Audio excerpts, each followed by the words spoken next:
Welcome to A Ride on the Outside. MMA is full of people on the inside, but what about the ones that watch from beyond? Welcome to the MMA Outsiders with Tom Albano and Zain Bando on the Empty the Bench Podcast Network.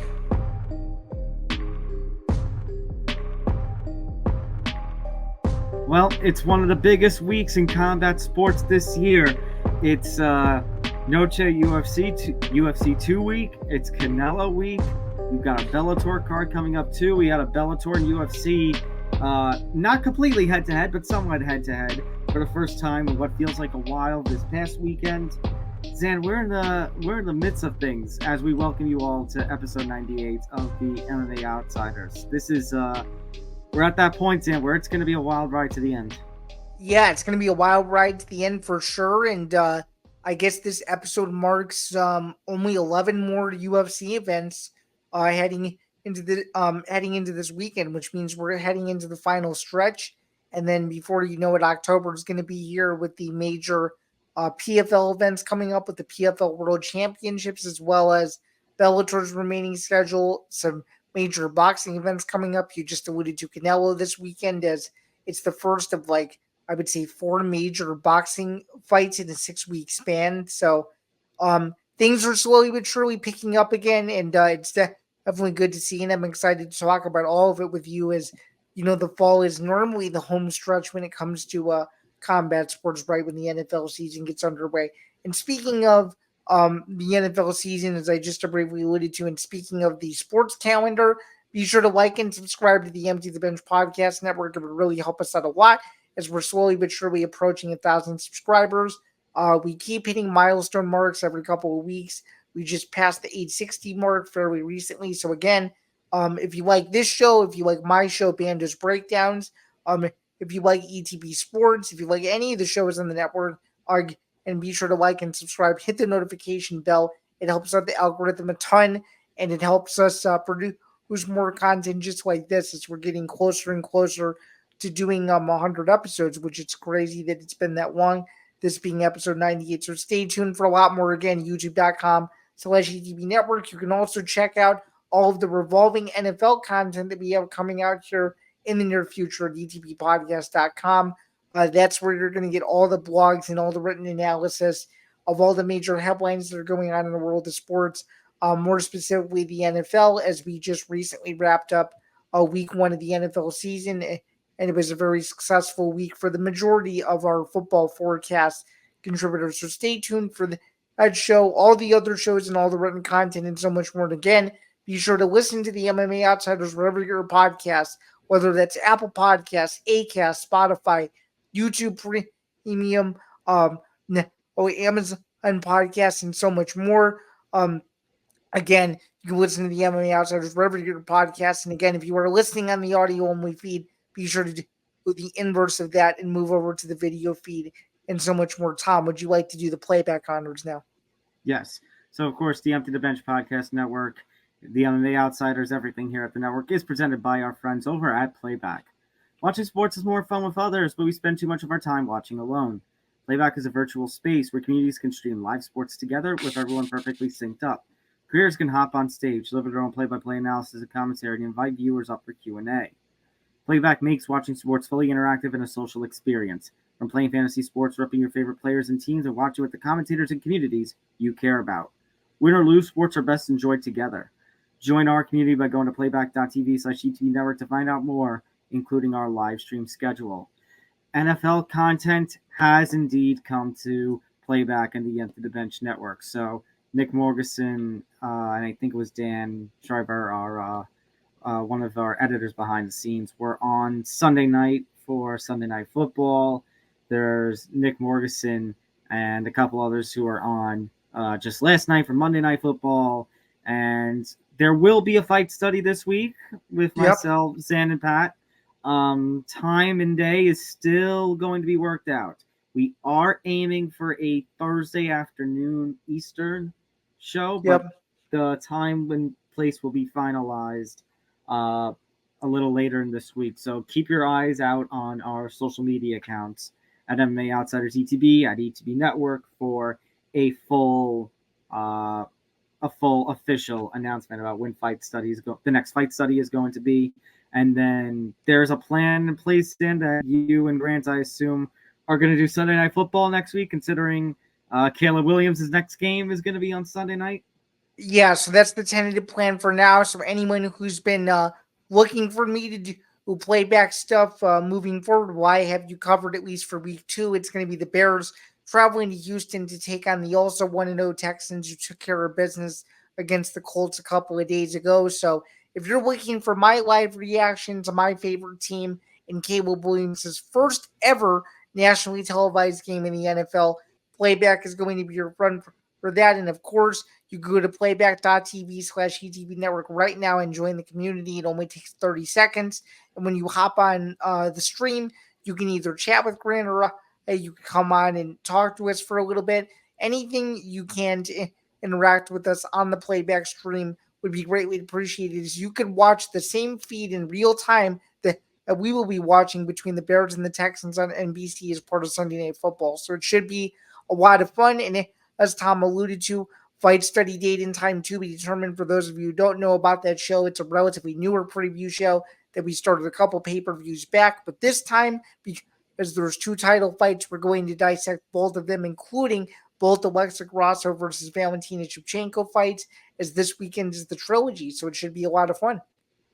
For sure. Well, speaking of that, let's get right into the thick of things. Let's talk about Noche UFC 2 or UFC 306 or Riyadh Noche UFC, whatever we call this at this point.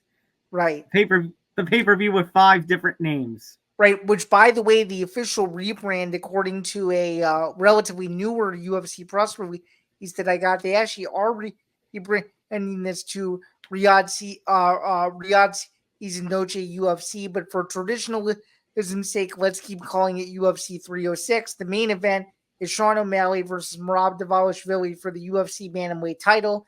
And Tom, before we even get into the preview for this fight, if you would have told me after Sean O'Malley knocked out Aljamain Sterling last August in Boston, Massachusetts at the TD Garden, that Sean O'Malley would be headlining a fight in an arena that hadn't quite officially existed yet, I think if you would have told me that, I think I would have called you crazy. So, I mean, Sean O'Malley has been the kind of guy, Zan, that they have pushed for quite a while now. They pushed him when he first came off the Contender Series, but then he had that 2-year gap, the suspension as a result of the Osterine positive test.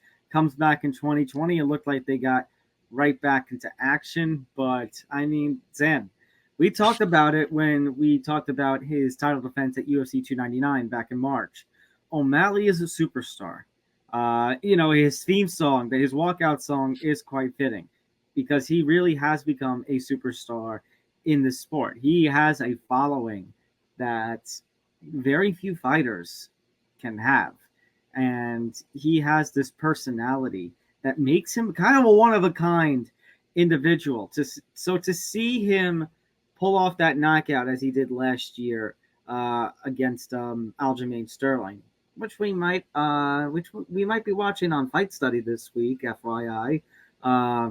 It was definitely the cream of the crop kind of, the cherry on top kind of moment for the kind of run that he's had. And it hasn't been a perfect run to the top, but it is an insane run in itself. And now here he is. I mean, this is essentially, Zan, going to be a revenge fight as he takes on Merab Dvalishvili, the friend of Aljamain Sterling. And for Merab, this is a case of just finally, because Merab Dvalishvili, he dropped his first 2 UFC bouts, but ever since then, he has just been on an absolute tear. And he was even talented in those losses, too. So, I mean, Merab has long probably been owed a title shot, but of course, he was never going to fight Aljo, and Aljo wasn't going to fight him. You and I have shared our thoughts about that kind of feeling and those kind of actions from those two. Merab kind of acting like the heavy, but now with Aljo no longer the champ, Aljo in a different weight class, this is Merab Dvalishvili's chance to claim the gold, and perhaps one of his best chances to claim gold. Yeah, and I'm going to go a step further than you. I think it could be his only chance to claim gold, considering what might happen to the future of the UFC bantamweight division. I mean, there's no guarantees that even if Sean O'Malley wins this fight, that he could be the champion long term. A lot of people still think that, he's not the guy that the UFC is billing him to be. A lot of people thought he lost that Peter Yan fight a couple years back, very early on in the history of the show. You when I infamously got that fight wrong, and we both thought that Jan won at the time, which would have shook up the UFC bantamweight division entirely differently had Sean O'Malley lost. And something that I believe you forgot to mention is it's not only a revenge fight because Sterling and Dvalishvili are friends, but they're also training partners too, which makes it even more of an incentive for Merab to try to go and win. Now, I'm just gonna pivot to something I wrote the other day for MMA Knockout. There was a recent interview done by TMZ in which Sean O'Malley was asked by TMZ, what advice would Sterling give to Merab? And O'Malley started laughing. He goes, I don't even know what advice Sterling could give to Merab because he really didn't do anything against me. He left it off. So I think there's a lot of I guess you could say not overhype, but there seems to me, and I don't know if you agree with this, there seems to be the narrative around this fight that O'Malley believes that while he gives Dvalishvili the credit he deserves, it seems to me from the coverage that I've read, written about, and watched that O'Malley believes that he's going to run right through him. What do you think? What do you think about that? I mean, that just perfectly, Zan, fits right with O'Malley's character. I feel like O'Malley would certainly believe that. I have a problem with it, though. I had Aljo winning the first round of his fight, of their fight back at UFC 292. I thought Aljo did more work than O'Malley, better, more effective work than O'Malley back at that fight. And we'll rewatch it again to see if that initial thought had, lived up to expectation. But Merab, I was gonna say, Tom, you have an amazing memory because I don't even remember how I scored the first round when I watched it. I remember scoring the first round for Aljo at first. But Merab, Zan, is a completely different fighter than Aljo. I mean, we have seen Merab's capabilities in the cage. We have seen what Merab does to people, the amount of takedowns that he has, the way that he drags people around like rag dolls. I know Sean O'Malley laughed it off and said, I don't know what advice Aljo can really give to Merab. I don't know if Merab needs Aljo's advice here. Is a little bit of advice, a little bit of expertise good? Yes, but Aljo and Merab I don't want to say two completely different fighters because they train at the same camp and everything, but Merab's ground game, I think, is, a completely different story compared to a fighter like Aljo. And I think O'Malley can't look past that or he's going to be in for a bad time. Right. So let's take a look at another aspect of this fight. Obviously, Merab is coming into this fight, and I'm pretty sure it's now a 10-fight winning streak. And I mean, this is no disrespect to O'Malley, Tom, but if you look at the names side by side that Merab has fought versus the names that Sean O'Malley has fought, I think it's pretty clear from a hardcore MMA consumer perspective that most would probably agree that Merab's resume is slightly stronger.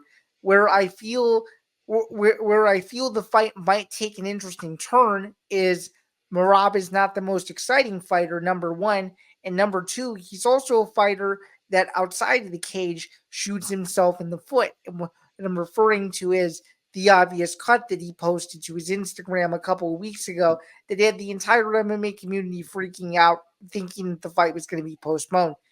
Just to clarify for anybody listening, at the time that we are recording this, the main event is still on. The main event is not off by any means. But I do think, though, I'm not done. Mm-hmm. I do think, though, by exposing that cut, which I think was a bad mistake by Merab to do that, I think it's going to cause an easy target. And I think if the fight stays on the feet, O'Malley is going to keep attacking it, assuming that the cut is not fully 100% healed. Now, I don't know that for certain, but knowing the areas to where the cut was, it seems like a pretty easy target to me. I don't know what you think, but Like I if think someone, so, because honestly, you could I do it feel on the like ground too.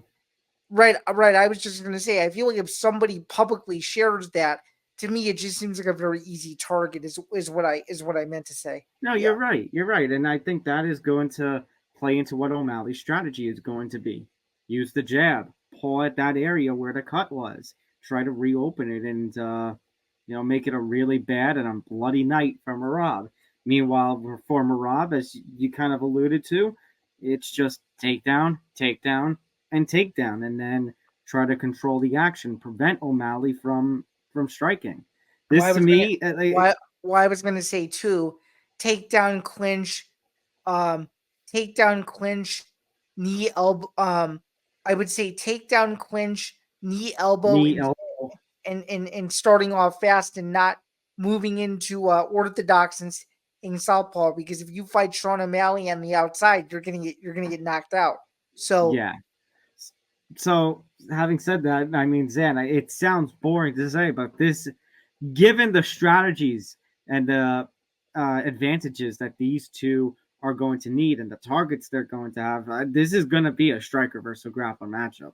oh, I think so too. And the next point I was going to allude to is this: the shorter the fight goes, the more it favors the champion, in my opinion. And once you get into those later rounds, I think a Marab's gas tank is still there. He could probably win a decision if he plays his cards correct. The issue is going to be is when will Marab find that shot to get in for a single or a double and take him down, because if he can't, and if O'Malley has worked on his wrestling defense, it could be a long night, to the point where it could be a very similar situation to the Marlon Vera fight, where Marlon Vera was nearly finished late in the fight. So That's true. And that's the thing. O'Malley, you talk about Marab's gas tank, and it's a hell of a gas tank, but O'Malley kind of showed his gas tank is there when he was taking on Cheeto. for sure. That said, I think Marab is going to offer more of a challenge and more resistance than Cheeto did back in their fight. I would agree, which I guess leads to my conclusion with the point you just made. Are you picking Anu, or are you going the other way and saying that you think O'Malley does enough to defend the bantamweight title? While we've talked about what O'Malley's strategy should be, and we talk about how Marab kind of shoots himself in the foot, I can't help but think, Zan, given Marab's advantages and the momentum that he's had and the fighters that he's faced, the better resume and such, and I think he kind of knows that this could be his only chance and he's not going to let it go to waste. Plus the revenge factor. Right now, I'm going to have to side Anu. Interesting. Well, I'm going to have to disagree with you here. I'm picking the champion. I think when you have Sean O'Malley and MSG Sphere in the same sentence, it's hard to pick against the guy that the UFC's pushed for a very long time, number one. And number two, I feel like this fight is going to be a mirror image of what Conor McGregor versus Chad Mendes was early in the fight. You're going to see Merab get a dominant position, and I think he's going to gas himself out, and I think he's going to lose via second round TKO. So I'm going to say, You have him finishing Merab early? Mm-hmm. After losing the first round. That's what I think. He's gonna lose the first round, badly come back, sweep the cobwebs off and finish him. That's what I think. Get ready to have the tomatoes thrown at me, because I think this one's going the distance in Merab's favor. Oh, if this fight goes the distance, I think MMA social media is going to be living on Saturday night. Oh, I think tomatoes are going to be thrown at me, because I think this one goes the distance. Merab wins. I think O'Malley is capable to steal a round or two, but I think Merab's pressure and his grappling might end up being too much. So, with that being said, are you saying 49-46 on at least two of the three judges' scorecards? I would say that the judges' scorecards, it's not going to be a clean sweep. It's going to be mixes of 49-46 and 48-47. I think you're going to have at least one round where O'Malley's going to be a clear winner, one round where it's going to be close.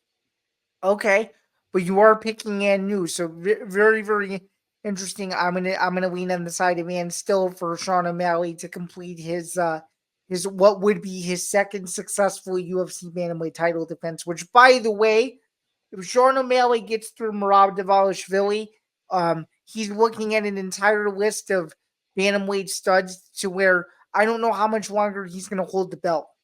And how I alluded to earlier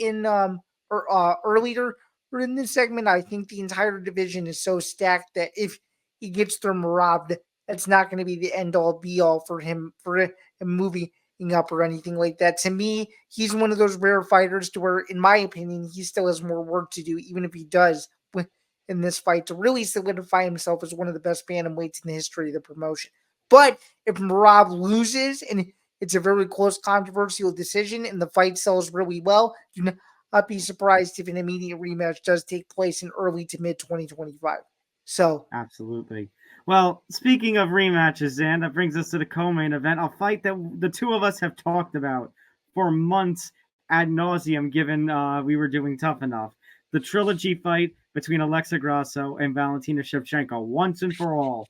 Who is the best women's 125er in the UFC? Yeah, so this one, obviously, you and I have been excited about. This one, which still kills me a year later. I had tickets to the draw. I didn't go to it. Very, very last minute. It was extremely unfortunate that I wasn't there, but it's good. It's good to see that this fight is done and it's going to happen. Looked a little scary for a little bit as to if it was going to happen or not. There were all those rumors going around. Was it going to be Wei Li? Was it going to be an interim title? Thankfully, we didn't have to worry about any of that. And thankfully, the season went off unscathed, and it was one of our favorite seasons in recent Tough history. Focusing on the fight itself, though, these are the two best flyweights in the world. I could watch these two fight 100 times and be satisfied. These are two of my favorite female fighters in the whole sport. It sucks to see one of these two have to lose, but it is what it is. I'm just gonna say it. I thought Valentina won the second fight. She was on her way to winning the first fight before getting submitted. And I think if she doesn't make the same mistakes where she takes rounds off and lets Grasso come to her, I think she can win in this fight. And I don't think she'll finish Grasso in the trilogy. I do think it'll be another close decision, but I think Shevchenko does just enough to win 3-2, win some of the earlier rounds. And I'm going to go on a limb and say that Valentina drops Grasso at least once, and I'm going to also go on a limb and say Grasso has a failed submission attempt midway through round 3 that kind of turns the fight in her favor to where it's going to be 2-2 going into the 5th.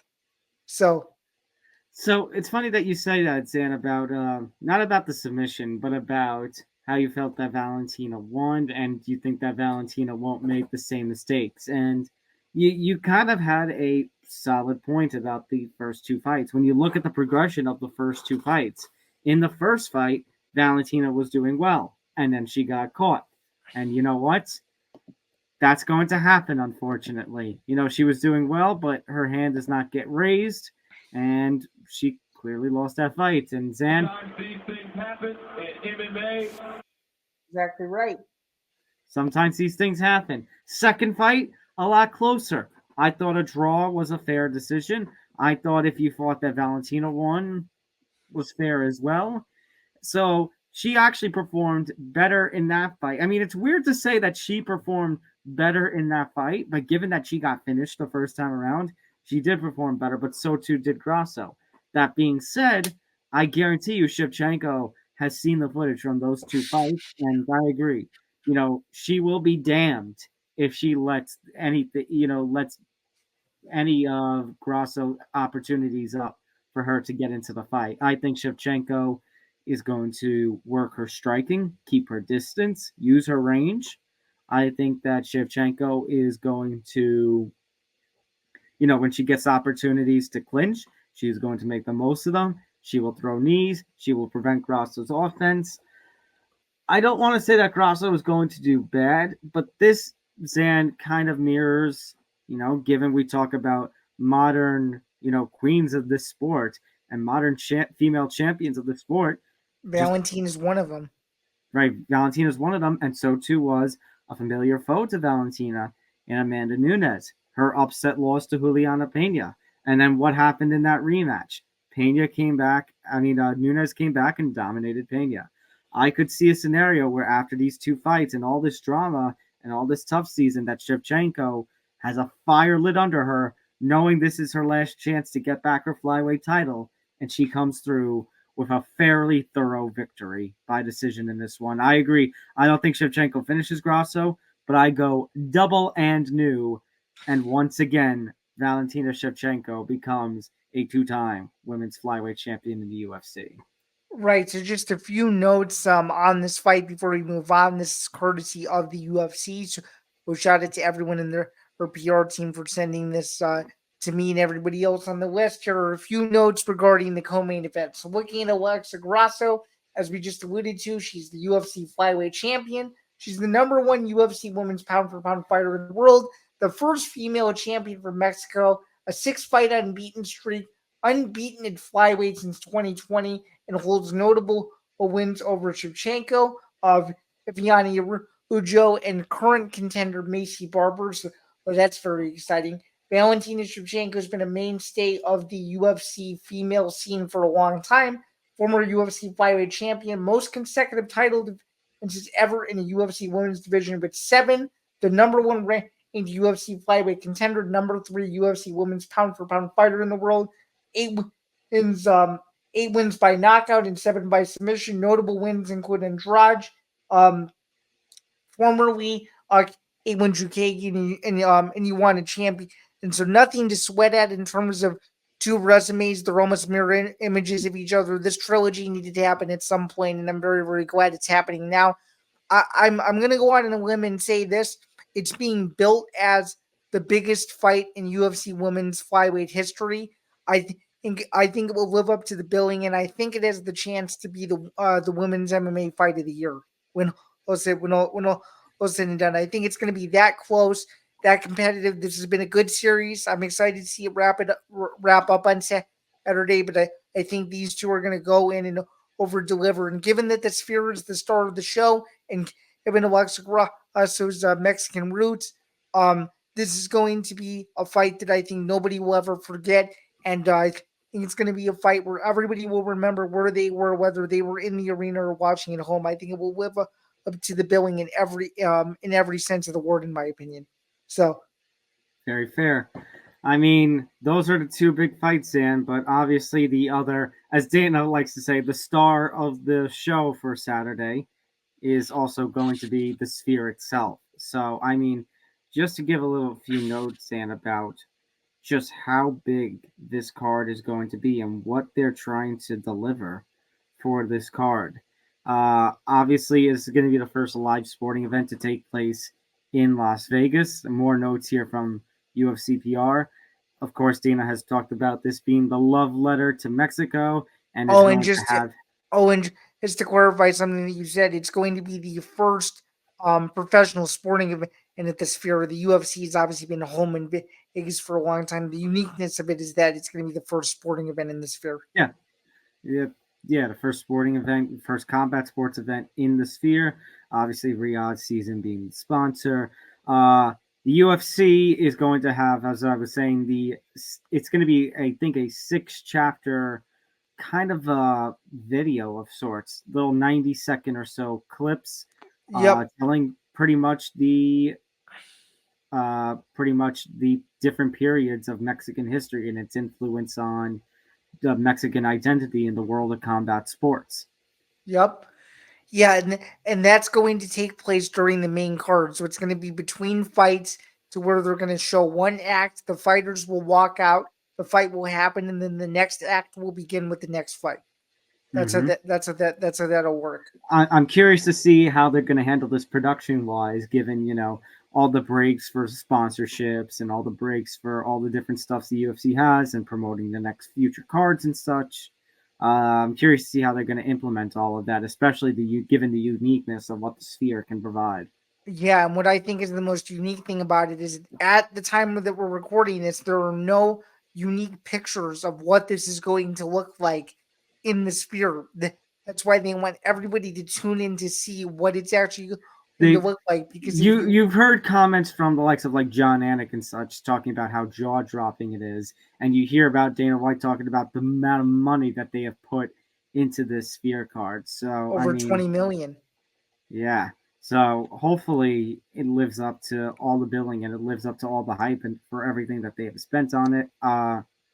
And according to Dana as well, this is not a part of the press release. According to an interview Dana White did on First Take earlier this week, he said that he hopes that the show will be so good that it can repackage it and play it as a showing at the Sphere for anyone who comes into town for the rest of the year that maybe missed the main card. People would go in for a small fee and still see what it was like as if it was actually live, as like a repackaged thing, which that would be really unique. Which actually, when I'm in Vegas and if that's available, I'll go because I'd be curious to watch that again to see it from a different perspective. So absolutely, we're gonna have some unique fighter kits supposedly. Specifically designed for the event, which pays homage to Mexican independence, given it's Mexican Independence Day weekend. Which, by the way, they are available to purchase for anyone who's interested. They're currently selling Noche themed branded fight kits on the UFC website as we speak. So anybody can get them. Yeah. Also, the UFC, as we said, make use of all the technology in the Sphere. 160,000 square foot and 16K by 16K resolution interior display, which is about 4 times the area of a IMAX movie screen. Haptic seats to be used for those in the Sphere, where basically when the action, all the punches or kicks are being thrown, you're going to feel the vibrations in your seat. That's going to be cool. And speaking of seats, you can actually download an app to listen to the fight in either English or Spanish in the venue, which I think is pretty cool. That's something the UFC used to do years ago with a concept that is now defunct. They used to have these UFC radios that they used to sell in the arena. So to see that they're bringing back a modernized version of it for this event makes an OG UFC event goer very happy. So they'll also have all that stuff that we see with UFC stats and all the graphics, for statistical information. They're going to implement those information feeds on some of the displays in the Sphere. Yeah, that's gonna be unique because you imagine 1 second you're looking at the cage, the next second you look up and you see, significant strikes landed 28, and it's in the biggest font you've ever seen. So hey, people crap on the PFL for putting all the statistical information there, and here's the UFC doing it. We're gonna, Major League Sports, Zain, has been criticized, that it's becoming too statistics based. And here's the MMA world saying, we'll take it one step further. We'll put all the information up there in the biggest, like you said, the biggest font we've ever seen. Right, and even though obviously neither of us will be live and in attendance, I'm really curious to see how this comes off on TV because with the way that they're describing it in text, if you will, if this is a flop on TV and part of it looks like a screensaver, for example, I'll be very disappointed. Well, Sam, now that just got a thought in my head. Imagine if you're a fighter and you look up and you see all that statistical information. You look up and you see your stats for significant strikes. You were 2 for 12 in significant strikes. It's like, get good. You suck. Yeah, it's like it's like at that point you're sitting there and you're a fighter and you're like, why am I even competing for now? Given that that's what they're showing me on the screen, so that'll be interesting. And I'm also excited to see. And I know that this isn't in the press release, maybe it's a tease or something, but you remember because you've watched the UFC a long time when they did the live musical performances in UFC 189 for McGregor and Mendez. I'm curious, given the whole cultural aspect of this event, if there's going to be a live musical performance, given that I believe somebody on the staff actually did produce a couple of Taylor Swift Eras Tour shows. So you never know. There's got to be some sort of concert element is you can't have you can't have all this glitz and glam, in my opinion, without some sort of a musical aspect. Zain, are you suggesting that Taylor Swift and Travis Kelce will appear at No Shake UFC 2? I don't know. Anything's possible, but according to I guess the man himself, apparently Oscar De La Hoya is going to be there, and apparently Dana White clapped back and said that Oscar De La Hoya wasn't sure how he was getting tickets because it certainly wasn't going to be from Dana. So, oof, ouch. I'm curious. Is there going to be a sighting of Dana's new best friend, Shake Turkey, at the event? Is he going to be there? You don't think Shake Turkey is going to be there when the whole event is sponsored by Riyadh Season? Yes, I see the weirdness to it. Mexican Independence Day card, sponsored by Riyadh Season. Yeah, it definitely is. It definitely is weird. So I have to ask you, as someone who's bought a lot of UFC pay-per-views in your lifetime, do you think the production is going to live up to the hype, or do you think it's going to be one of those events where it's going to hurt your eyes so badly that you'll never want to watch it again? I would hope that this lives up to the billing, which also, by the way, Zain, one more reason Turkai Al-Sheikh will be there is because, well, obviously he's going to want to take shots at Canelo. Oh, speaking of, we also have Canelo this weekend defending his three super middleweight championships because, the IBF, I mean, God bless them for keeping their rules and such, but it means that our, fun with undisputeds just can't seem to last. But nevertheless, 3 super middleweight titles on the line. He defends against Edgar Berlanga. Down the street at the T-Mobile Arena, I might add. Yep. So I guess a shameless plug before I get into the preview. If you want to check out my latest MMA and Boxing Today column that came out yesterday morning on MMA Knockout, which we will have wall-to-wall coverage of both of these events, both Canelo and UFC 306.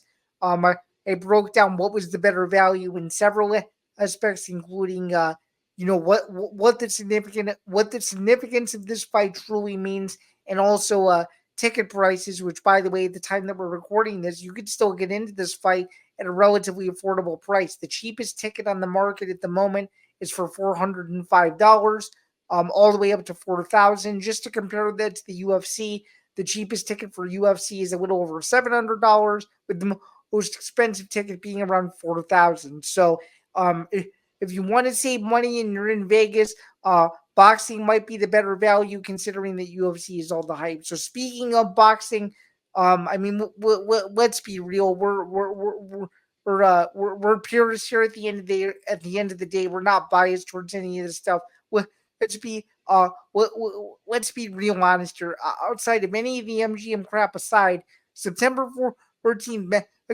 Mexican Independence Day is Canelo's date. So I guess my first question for you is, what do you think Canelo needs to do to overtake UFC 306 so people can remember the night as the night that Canelo overtook the UFC instead of vice versa? Because I think a lot of people are tuning into this fight to see if Canelo can out-deliver the UFC, or if Canelo will shockingly lose to the UFC on the same night.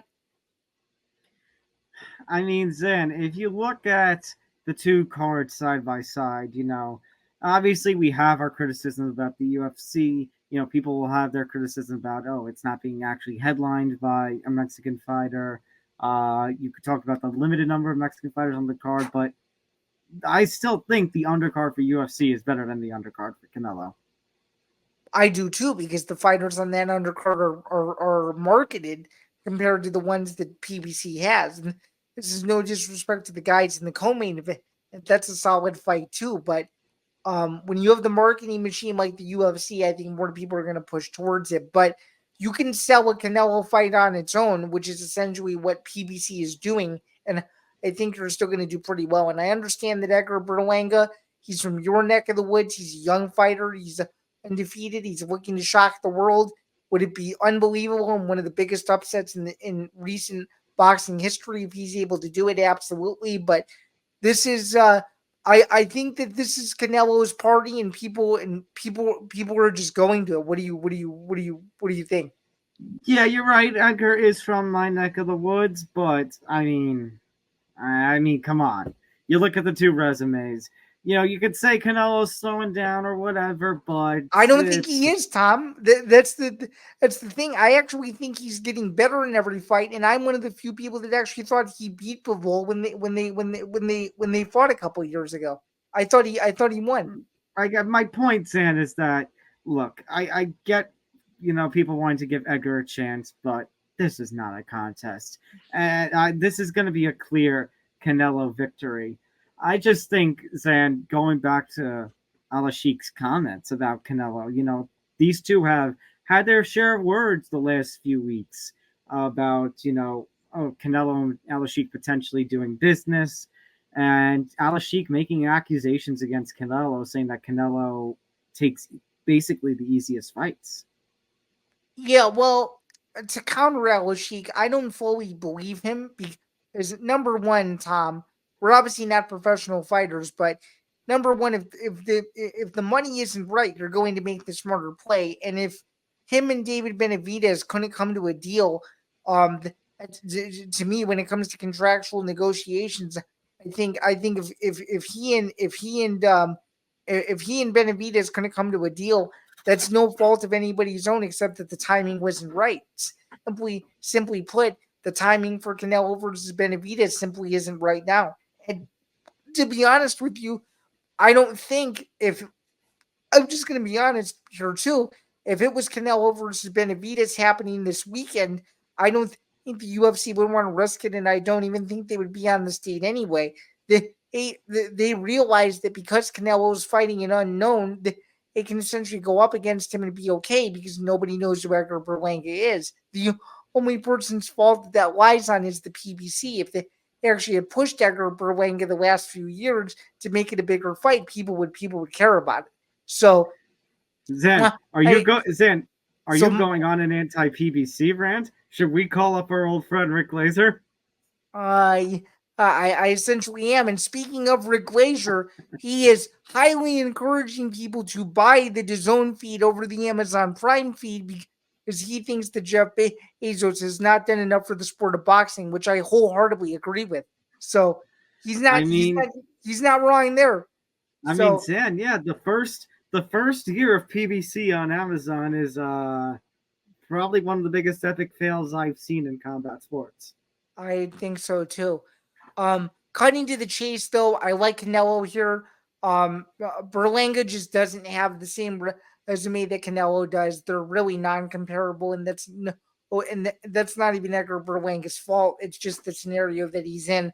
I like Canelo to win. I would say a late ninth round TKO, either that or a decision. But I'm gonna say because it's Mexican Independence Day and because he's the star of the show, I think he gets a late finish and wins and keeps his trajectory going. Is still the number one pound for pound best boxer in the world. If anything, Edgar Berlanga might win one round, but that's probably it. And the only other way Berlanga can win is if the Nevada State Athletic Commission is a snafu and it's Pacquiao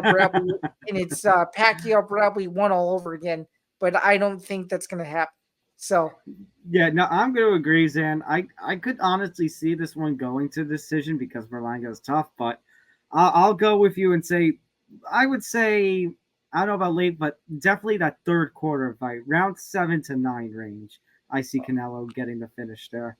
okay, that's fair. And I'm gonna say yes to this, but I think we get Canelo versus Benavidez in Q1 2025. What do you think? I Q don't know about, Q I don't know about, I don't know Q1 about, to early Q2 is what I was going to say. okay, I was going to say, I don't know about Q1. I could see that Cinco de Mayo weekend card, though. I could definitely see that being Canelo versus Benavidez. My question: do you see Canelo and Alashik at any point, maybe even for the Benavidez fight, teaming up? I do, because at the end of the day, as they say in the movie Southpaw, which to me is a very average movie, as 50 Cent says in that movie, if it makes money, it makes sense.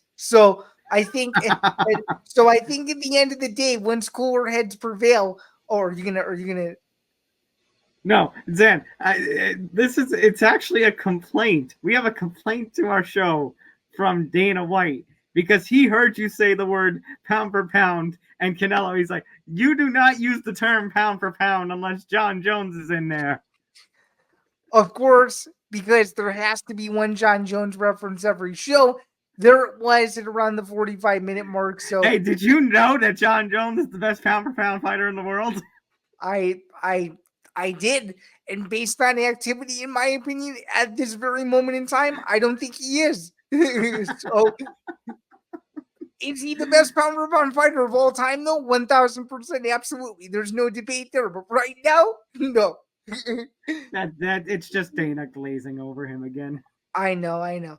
So, my final question to you before we move off this and we move on to Bellator and some other recap stuff. Which fight do you think outsells? Is it going to be UFC? Is it going to be Canelo? Is your plan to watch both? Is your plan to only watch one? What is going to be your viewing habit of choice? Because I am going to watch both. I am going to watch both. I'm going to have UFC on the big screen, and I am going to have Canelo on the computer. Really? So you're not going to be going into your man cave to see it? You're not going to you're not going to put it on the movie theater screen? I will. I'll need one on one. I'll have the big focus on one screen, and I'll have I need the streaming anyways because obviously I have Bellator to cover in the afternoon too. So that's right. Yeah, for me, what I'm going to do, which is what I usually do when these fights happen, it's going to be UFC on the TV the entire time. No, not the entire time. It's going to be UFC on the TV until the Canelo walkout, and then the monitor is going to switch to UFC, and the TV is going to switch to Canelo, and then vice versa. So, unfortunately, you just got to hope that the co-main event and Canelo don't go head to head. Which I'm a little worried that it might, but because Canelo starts at 8 Eastern, they're actually, with Canelo starting at 8 Eastern, that might be a problem because the UFC pay-per-view starts an hour late, starts a few hours later. So I don't know. Yeah. Let's talk about Bellator for a second. So the plan was that we were going to have another Bellator title fight next week, but unfortunately, I would say a few hours before last week's episode was supposed to go up, this news broke. Evelyn versus Fabian Edwards, the middleweight championship rematch, is now off. Still no idea as to why or how or what the circumstances are, but a little bit of a shame that this fight just can't happen because you still have what's his name, Vencina is still in waiting, and you got a division, you got a division that still has some contenders by it. I mean, Aaron Jeffrey just got a win over Douglas Leno this weekend, and obviously Aaron Jeffrey is going to want to potentially get back in there for a contenders fight soon. So, it stinks because Johnny Eblin, Zan, there are plenty of people who think that he is the best middleweight fighter in the world right now. And this was going to be an opportunity to see him. And unfortunately, that's now not going to be the case. Yeah, I mean, even though this fight's off, I still have Johnny Eblin at number 2. I think him and Dricus du Plessis are the two best middleweights in the world. But it's unfortunate that this fight's not happening. Hopefully they can reschedule it for, who knows, sometime in January, February, or March of next year. Well, it is postponed, so it is still planned to happen. We just don't know when it's going to be yet.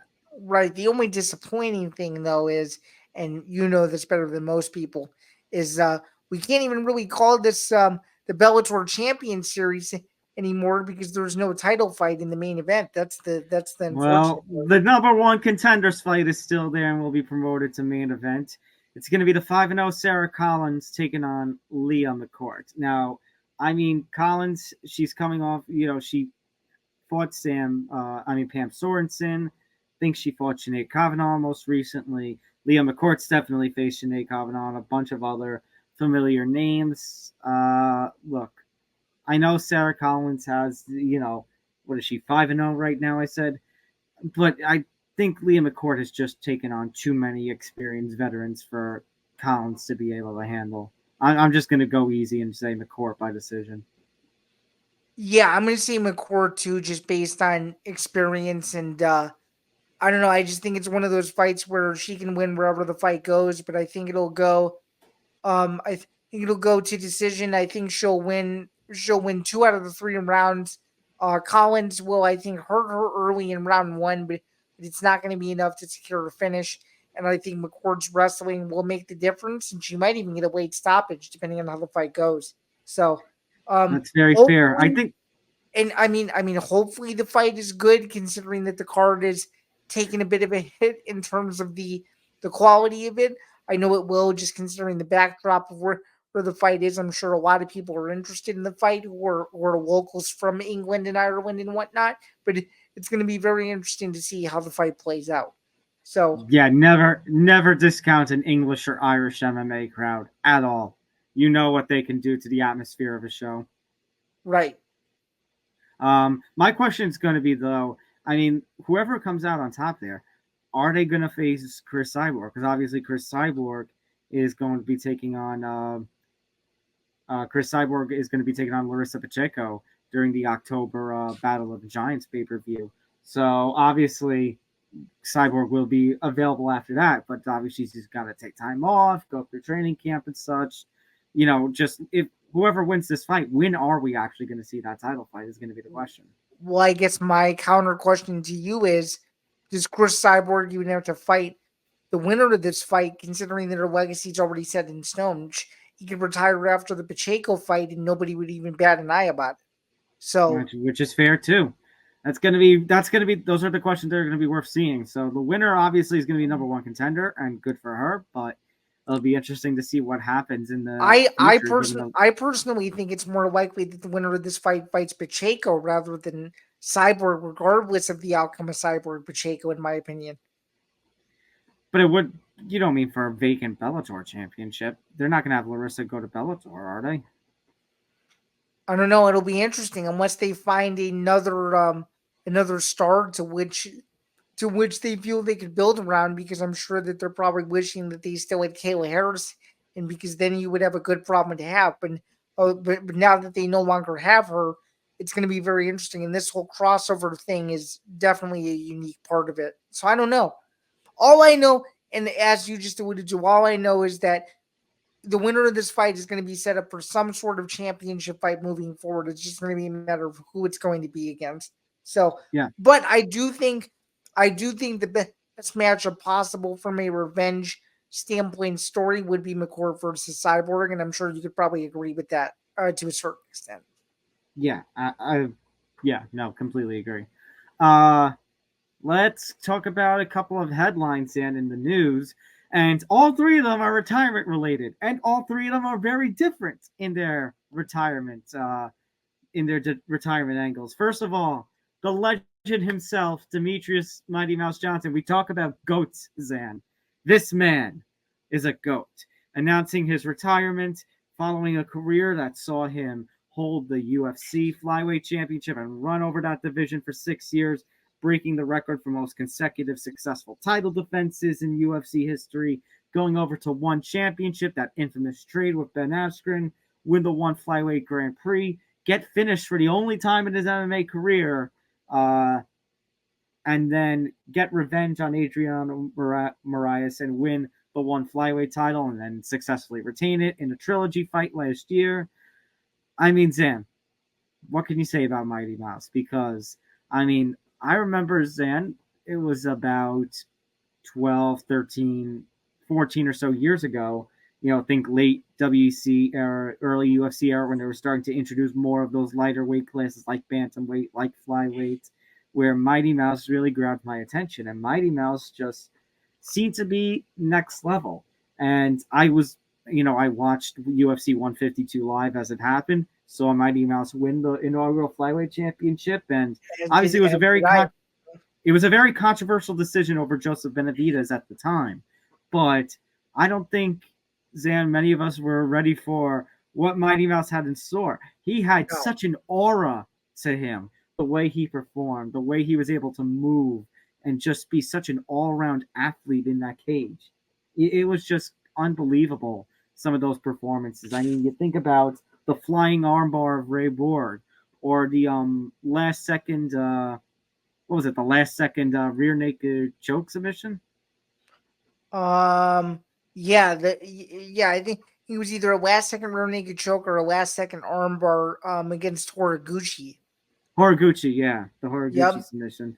Yep. But my point being, when it comes to Mighty Mouse, I mean Zain, obviously, his UFC career ending in some, unfortunate circumstances. The loss to Cejudo, which I don't know, that was a close fight, and they really could have just booked another fight between those two, but for whatever reason, Dana wanted to, ship him off to one championship in order to acquire Ben Askren.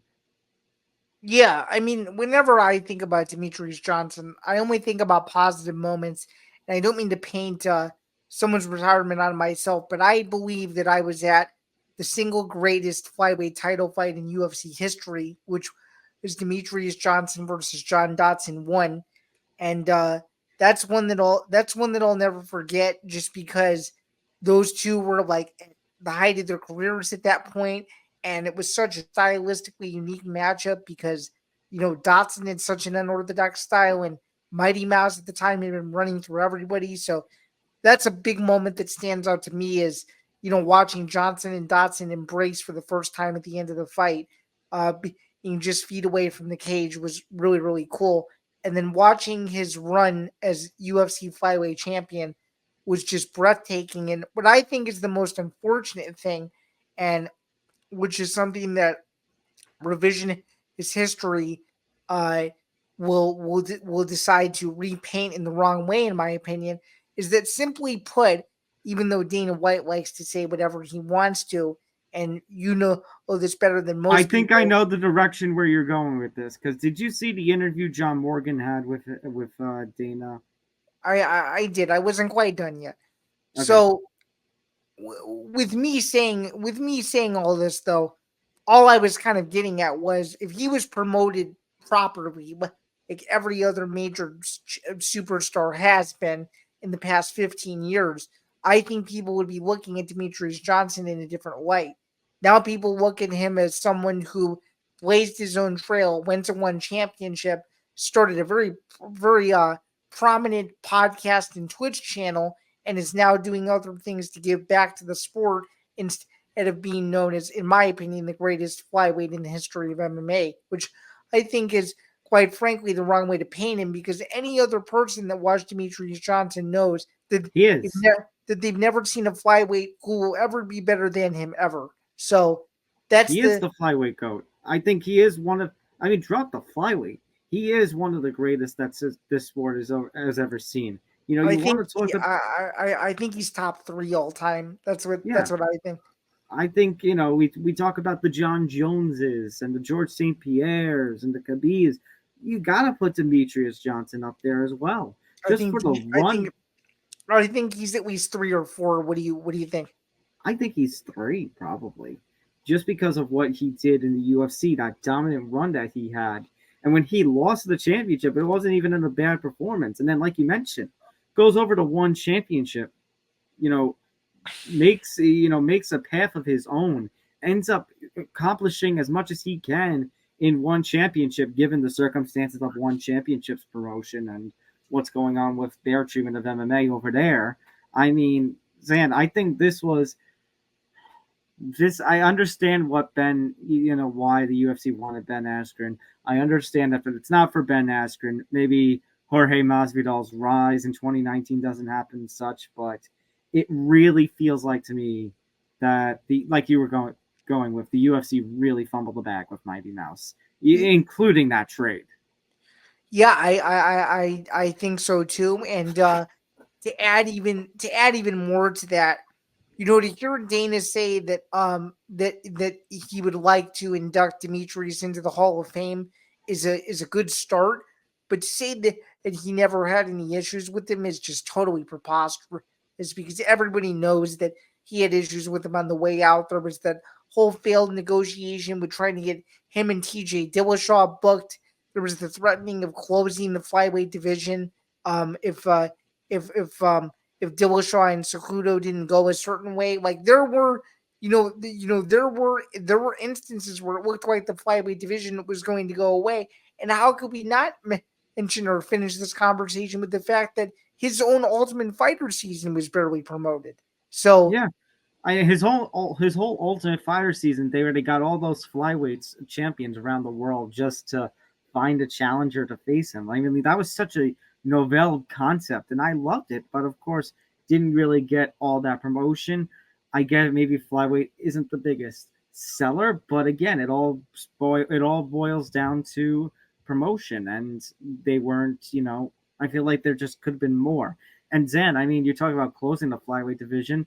I mean, we just came off of rumors earlier this year. I mean, Zan, maybe just a month or two ago, we were talking about what the future could be with the whole Muhammad Makayev situation.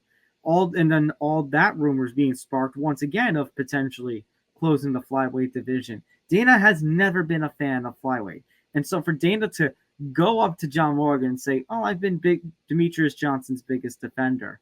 I mean, did he defend him somewhat against others who kind of laughed at the idea of 125 pounds? Yeah, but for sure. To say that he was the biggest, hold on, I'm not done. To say that, to go up to John Morgan in that microphone and say, I was his biggest defender. I mean, my God, people had to defend him against you.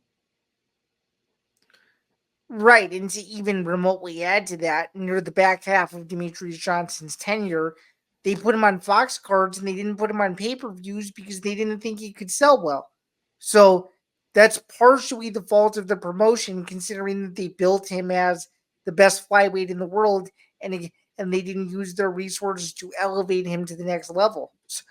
So partially in the whole marriage breakup, if you will, between those two, I think they're both sort of at fault, because even though Demetrious Johnson fought for what he believed in and what he felt he earned, the UFC didn't do their part to ensure that he stuck around for as long as he probably should have. Because you could probably argue right now, in the current state of the flyweight division, that Demetrious Johnson would either be a number one contender or still the flyweight champion even today. So, absolutely. So, I mean, it's a shame, but nevertheless, one of the best careers I think we have ever seen in the sport. So hats off to Mighty Mouse. Enjoy retirement. Enjoy continuing the way that you give back to the sport, because you've done a lot for us. And I hope that come 2025, you do get your Hall of Fame induction. Yeah, I have a good feeling that if he's saying that he'll go into the Hall of Fame, he probably will. And I think from a one championship perspective, you could not have asked for a better ambassador in the history of that promotion besides him. So I think that it's pretty cool. Given all the flack that one championship gets, this is one of the positive things that they can say, that they'll always have Demetrious Johnson representing the promotion, no matter how long the promotion lasts. So, for sure. Moving over to another fighter with retirement talk. Well, this isn't so much retirement talk, it's anti-retirement talk. Surprise, surprise, Jorge Masvidal has an interview with Brett Okamoto earlier this week, and he has announced intentions to return to the UFC. Obviously, he did not complete his contract. He retired with a couple more fights still left to go on his deal after losing the Gilbert Burns fight in Miami in 2023. And now Masvidal apparently is ready to return. He will fight on the same contract. However, he has to apparently still go through the old 6 month in the anti-drug testing program. But yeah, he has announced intentions to return. He admitted later on that basically in that interview that he couldn't see himself doing boxing fight after boxing fight. That he's been in the combat game for so long, in the MMA game for so long, that the only place that was appropriate for him was the cage. So he wants to come back to the UFC. He wants the Leon Edwards fight, but apparently he was told, no, that's probably not happening. He's told that Edwards said no.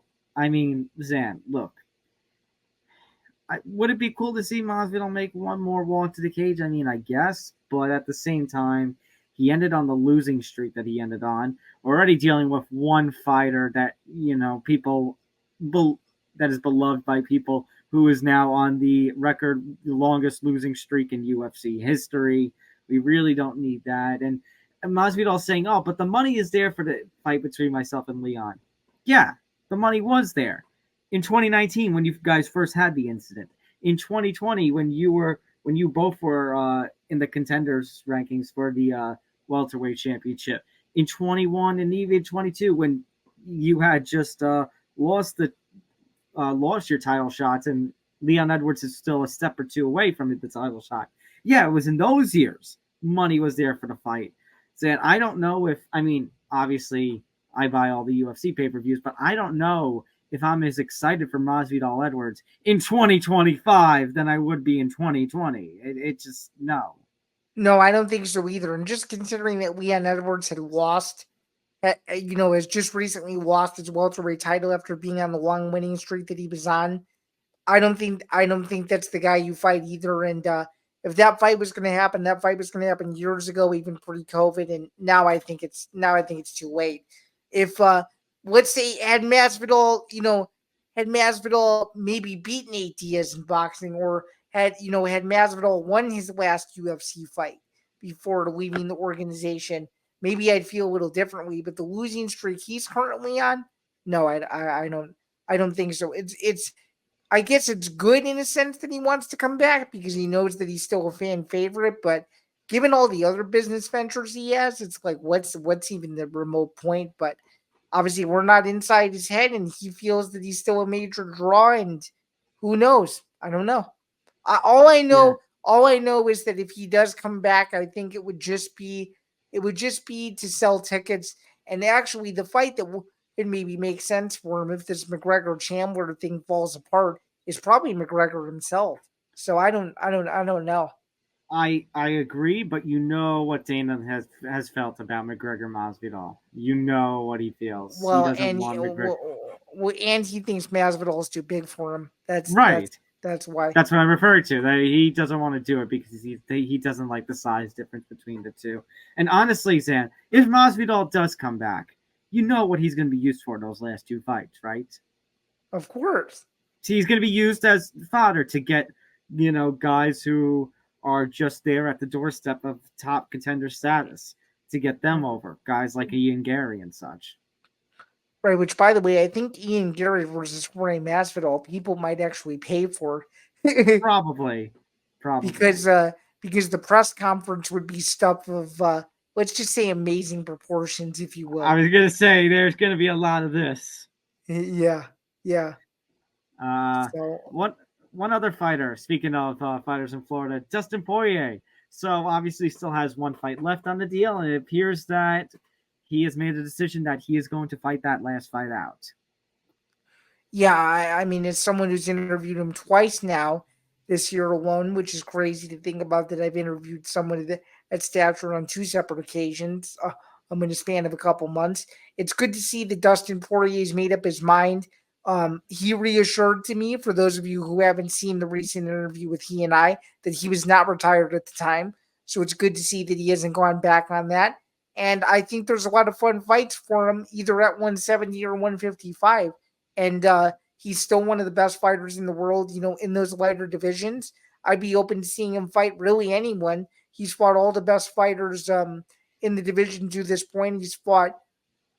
He hasn't fought only a couple of them, but I think he needs a bigger name on the other side of him in order to entice him to come back, because you can't just give him anybody. You can't give him, you can't give him Ian Gary. You can't give him, Arman Tarzukian for a potential interim title shot. You can't give him any names where he doesn't think it takes two to tango, and he probably needs someone who can maybe get the better of him a little bit, and someone who's also a noteworthy name. And I think, even though I've heard rumors otherwise, I think the fight you do for Dustin Poirier is Nate Diaz. They were supposed to fight a couple years ago. The fight never happened.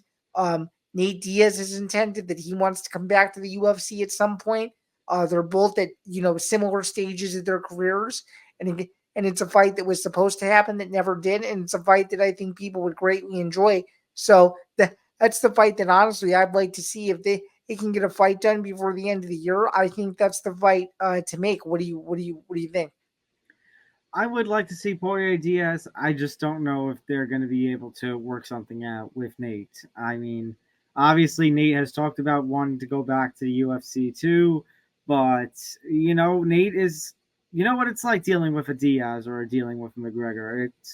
it's not an easy contract negotiations. Let's put it that way.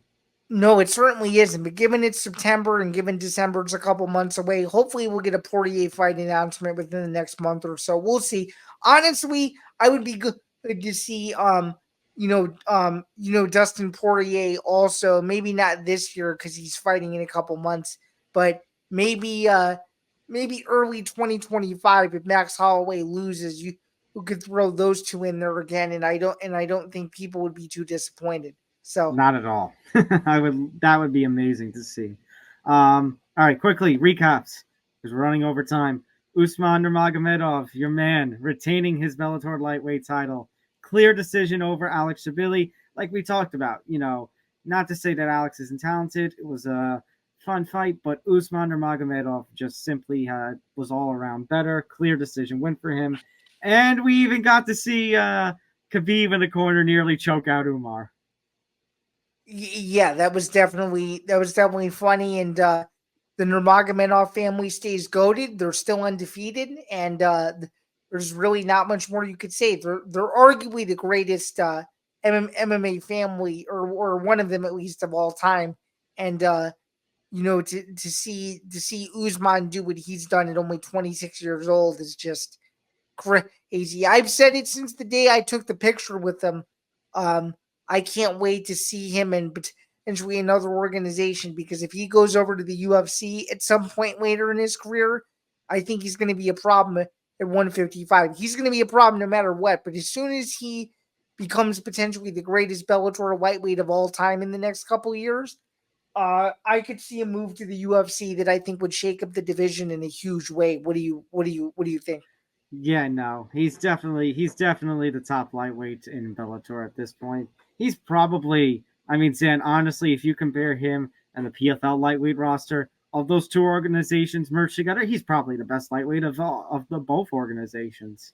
I think so too. And I would argue that he would probably beat PFL's lightweight champion, whoever it ends up being by the end of the postseason.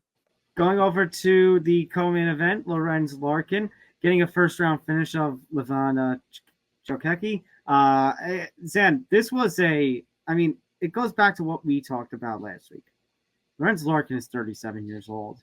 Lorenz Larkin is at the point where you think a fighter should be slowing down, thinking about retirement and such, and he just continues to win and win and win, and now he just gets another big first-round finish. This man, until I see otherwise, and this man is ageless. Yeah, he's ageless for sure, and he's going on the Bellator version of what Robbie Lawler did in the UFC 8 years ago. It's very impressive, and he made Levon Chokecki look like a version of a totally different fighter that wasn't him. And this is no disrespect to Chokecki, but it looks like he was not ready to go from the second that fight started. And yeah, he was able to give Chokecki credit. He was able to catch a kick and kind of get Larkin on the ground, but for whatever reason, he let Larkin back up on the feet, and that was just a really poor IQ decision. Yeah, definitely a poor IQ decision, and I think Larkin now has an open path to a championship, considering we really don't know what's going on with the welterweight title at this point. I was gonna ask you, would you give Larkin a shot against Ramazan? I'd like to see it, although you know how I feel. I think that Jason Jackson deserves another crack at it first, but that's just me though. Before we worry about Larkin. So if I was them, I do Jackson Ramazan as a rematch and have the winner of that fight Lorenz. But that's what I would do. If you were to speed up the division, then you should do a vacant title fight between Ramazan and Lorenz. What do you think? Yeah, basically, I think I would like to see Jason Jackson get the rematch, but I don't know what Bellator or BFL have planned for him. So I guess Lorenz is there as another option too. But regardless, you could just have Lorenz, as you mentioned, Lorenz fight the winner. But it's gonna be interesting to see Zain. He's soon gonna be 38. He'll probably be 38 by the time his next fight comes around. 38-year-old Lorenz Larkin getting a title shot. Yeah, and if he wins it, he could probably go off into the sunset, I would think. So There would be no other better story or better way to end this story. Speaking of ending, let's end this show quickly. Sean Brady getting the decision win over Gilbert Burns in the main event, the Apex card this past weekend. A lot of people gave a lot of crap about this fight. They're saying it was boring. I didn't feel that way. I thought that this fight had its moments. I really don't think, people. There was one tweet that really got me, Zan. It was something along the lines of that Bilal had competition essentially for most boring fighter in the UFC's welterweight division. I'm like, we're really getting to the point where we're calling Sean Brady boring. Like, really? They clearly haven't watched enough of and Brady's fights, because for the most part, Sean Brady finishes people. So I don't know what people are talking about. I think our standards are a little screwed up here, and I think people are just upset. First Leon Edwards lost, and now Gilbert Burns lost. Yeah, I mean, to beat a former title challenger in Gilbert Burns the way that Sean Brady did was just a masterful performance, taking away all of Gilbert Burns' movement, clinching him for what it felt like was 17 out of 25 minutes of that fight. That's just a rough number that I made up, but it was roughly around that. And then to secure 9 takedowns on someone who is some of the best takedown defense at 170 pounds, and someone who's known for, his vicious striking and Muay Thai ability, and to take away all of those aspects was just fascinating. It looked like Burns had no answers for Brady starting in the second round, and every time that Burns would clip him a little bit, he would go back into staying stagnant and not trying to get off first and not trying to push the pace. And that's when Brady went back to his coveted wrestling ability and got the job done. Obviously, the formula for Burns for how to beat him has been out for a while now. He obviously lost his title fight a couple years ago, but I don't know, man. I think that Burns is one of the most active fighters in the division. He needs an extensive amount of time off. He lost to someone who was significantly younger than him and may be slightly better given where Brady is in his career at the moment. But he's definitely someone who's in the mix for a welterweight title shot. Obviously, he already has the history with Belal Muhammad, so there's a story there if you want to do a rematch at some point. And I think the division is so deep that Gilbert Burns is still one of the best welterweights in the world, despite being on a 3-fight losing streak. The big question is going to be, who do they give Gilbert Burns next? They got to give him a fight. They got to give him a guy that they know that he could probably beat. And I mentioned Ian Gary earlier in the show. I think that Ian Gary versus Gilbert Burns might be perfect as the UFC might paint the narrative that Gilbert Burns is on his way out, while Ian Gary's on his way up. Sean Brady apparently wants to fight either Ian Gary or Colby Covington. So any which way you slice it or dice it, the UFC welterweight division is a good problem to have, I think. So yeah, I mean, absolutely, and I mean, for Sean Brady, as I mentioned last week, this for him would be a victory that shows that he is ready for that next level and gets him one step closer. I mean, like, as you said, you have Sean Brady in the mix now for a potential title shot, given his history, given the fact that Belal Muhammad finished him back at, I think it was UFC 280, because we watched that fight in the first fight study. So, I mean, Sean Brady probably gets one of the top contenders next, and for Gilbert Burns, 3 losses, another loss. It's like 4 losses in his last 5 fights now. It's concerning. It definitely is. Really, 4 losses in his last 5 and 3 in 3 in a row. 3 in a row. Yeah. Yeah, like you said, I think he needs to take a break. I know there's a chance that they'll feed him now to a potential up and coming, even more up and coming rising star. But it's not like these losses were terrible, because they were to some pretty noteworthy names in this division. But no, I mean, he's fighting legitimate competition. There's no doubt about it. It's just, is this version of Burns going to be able to keep up with, the studs? No, I'm already going to answer it. The answer is no, which is why like you said, he needs to take a break and he needs to reassess things and get his body right. Right. Right. And as I was about to say before you said it for me, I was going to say, it seems like the answer to that question is no, which clearly we both agree. It's not. So, yeah, no. I mean, I like Gilbert, but he needs to slow down at this point and try to rework himself to see if he can get back to winning ways in this weight class. For sure, or even think about moving divisions altogether, but that's another discussion for another time. That's going to do it for episode 98, though. This has been a fun show. Be sure to like and subscribe again, youtube.com/ETB Network.